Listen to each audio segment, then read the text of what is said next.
Welcome to The Know, I'm Brian. Anthem just passed an important milestone. BioWare says that the upcoming sci-fi adventure game, it's now in the alpha stage. That means it is fully playable. In a blog post, BioWare GM Casey Hudson wrote that every part of the game is in and functioning. He added, it's a ton of fun to play and full of engaging character moments and storylines. But it's also exciting to see people around the office grouping together for adventures in this new world we've created. He compared the mood at BioWare to 20 years ago when the studio was about to release the legendary RPG Baldur's Gate. Hudson wrote, the team is starting to get a sense of the magic they've created together, and there's a growing excitement about finally releasing it into the world.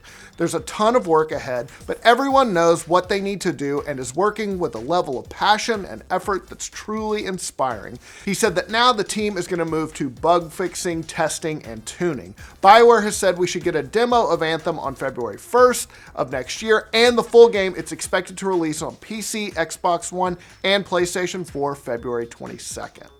It's been talked about for a while, but now it finally looks like the Xbox One is getting mouse and keyboard support. In last night's episode of Inside Xbox, Phil Spencer announced that it will debut for preview members next month, and the first game to support mouse and keyboard will be Warframe. He added, they're not doing this to give some players an advantage over others, but it'll be up to developers to decide if they want to enable it.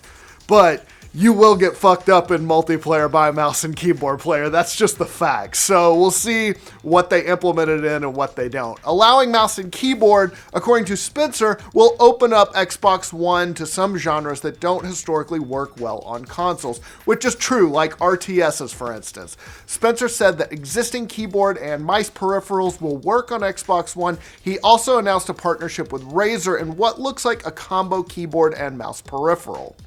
So there's been some controversy over the new Switch Online service and how cloud saves will work, namely how long Nintendo will keep them if your subscription lapses.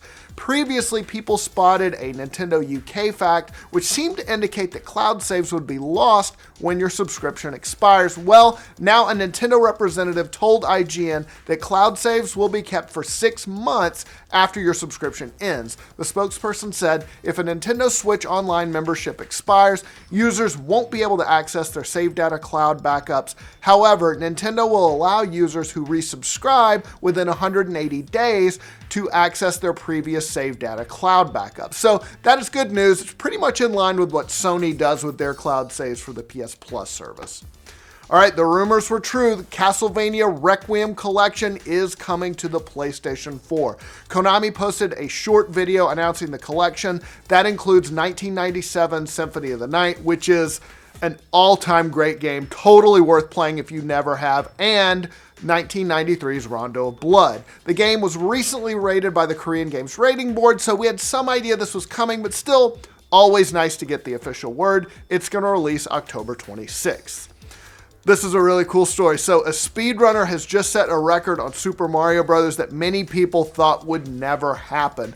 The speedrunner's name is Cosmic. He managed to beat the game in 4 minutes and 55 seconds, which is a nearly inhuman time. Of course, he posted a video of the run, and the level of precision, I watched it all this morning. It is amazing to watch. He does not let up.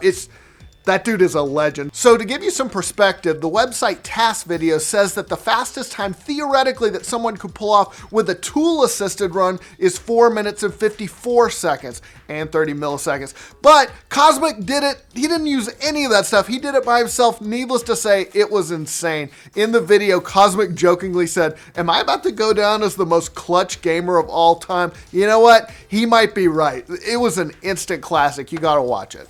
All right, one of the sleeper hits of 2017 is getting a sequel. Happy Death Day was a small throwback to the slasher genre with kind of a Groundhog Day-esque twist in which the lead relives the same day over and over again. It's her birthday and also the day she is murdered by a baby mask wearing killer. Damn, that's a shitty day. I wouldn't want to relive that day. The clever take on a well-worn subgenre ended up making almost $123 million on a budget of just under $5 million, so naturally a sequel is going to be on the way. Blumhouse has revealed the title of the sequel as Happy Death Day to You, with the letter U, and they announced a release date of February 14th, 2019. That pits the horror sequel against Fox's Dark Phoenix, so that's some competition there. Man, what day would I want to relive? One day I rolled the Galaga machine at an arcade. I would relive that over and over again. I'd be fine with that.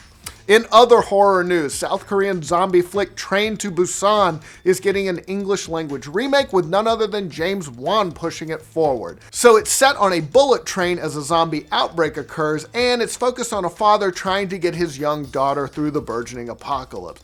Fuck, it's all I can do to get mine to kindergarten. Train to Busan, it's one of the most entertaining genre movies in recent memory, but since Americans don't tend to gravitate towards movies with subtitles, it's natural that a US studio would want to remake this scary story. James Wan will produce it, and the Nun screenwriter Gary Dalberman is writing, and New Line is close to signing on to distribute.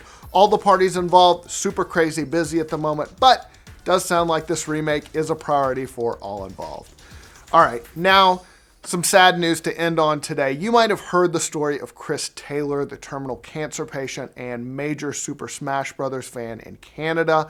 Earlier this month, he tweeted that he was scared he wouldn't get a chance to play Super Smash Bros. Ultimate and said, "December is a long way away from someone who is already bedridden." Well, that tweet went viral. Nintendo ended up sending some reps to his house with a demo of the game. Let Chris and some friends check it out. Super cool. They posted some pictures.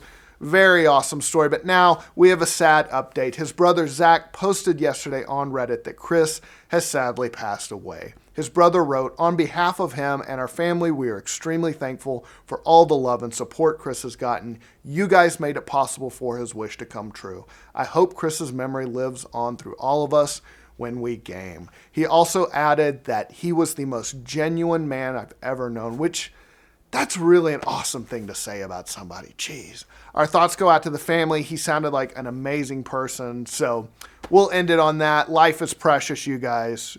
Treat everybody with respect. We'll see you tomorrow.